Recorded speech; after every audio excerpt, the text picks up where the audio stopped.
A man of faith. A long time ago, in a land far away, there lived a man named Job. He was a good man, an honest man. He loved God with all his heart, and he stayed far away from evil. And Job, he was blessed. He had 7 strong sons, 3 beautiful daughters, thousands of animals, and so much land. He was one of the richest men in the land. But more than all of that, Job was faithful. Every day he thanked God for his blessings. Life was perfect until one day everything changed. Up in heaven, Satan came before God. God looked at him and said, "Have you seen my servant Job? He is faithful, he is good. There is no one like him." But Satan sneered. Of course he's good. You have blessed him. You have given him everything. But take it away, and he will curse you to your face. God knew Job's heart. He knew Job truly loved him. So he said, "Very well, you may test him, but do not harm him." And so the test began. One day, Job was sitting peacefully when suddenly a servant came running. "Master, your animals, they're gone. Raiders attacked and stole them. And your servants, they were killed." Before Job could even react, another servant ran in. "Master, a great fire fell from the sky. It burned everything. The rest of your animals, gone." And then, the worst news of all. A third servant stumbled in, his face pale, his voice shaking. "Master, your children, they were feasting in their home, and a great wind came. It destroyed the house, and they're all gone." Job's heart shattered. His children, his wealth, everything he had, gone. He fell to the ground, tears streaming down his face. But he did not curse God.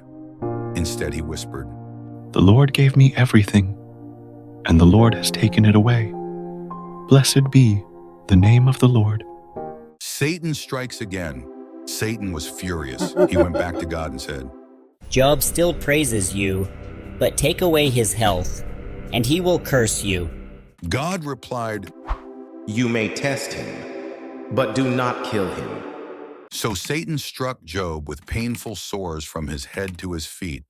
His body burned, his skin itched. He could barely move. Even Job's own wife looked at him and said, "Are you still holding on to your faith? Just curse God and die." But Job shook his head.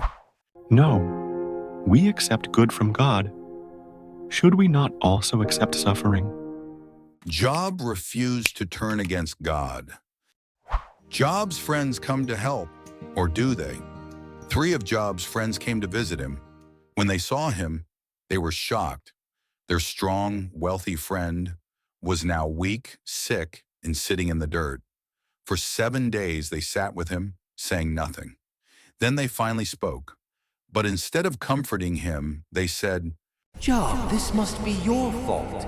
You must have sinned. That's why all this is happening to you." Job cried out, "No, I have done nothing wrong. I don't understand why God is letting this happen to me." He questioned God.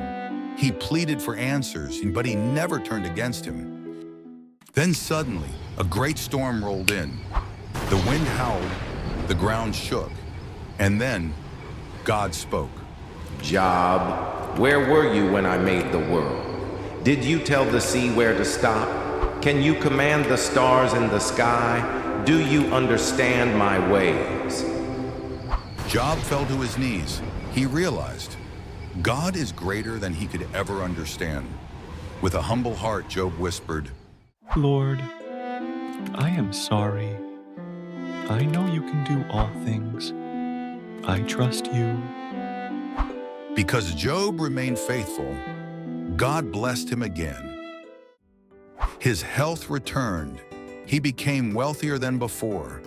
He had 7 more sons and 3 more daughters. And Job lived a long, joyful, and blessed life. Trust God, even in hard times. Suffering does not mean God has left us. God knows more than we do, and He always has a plan. Job's story teaches us that even when life is hard, when everything seems lost, God is still in control. And in the end, His blessings will always be greater than our pain.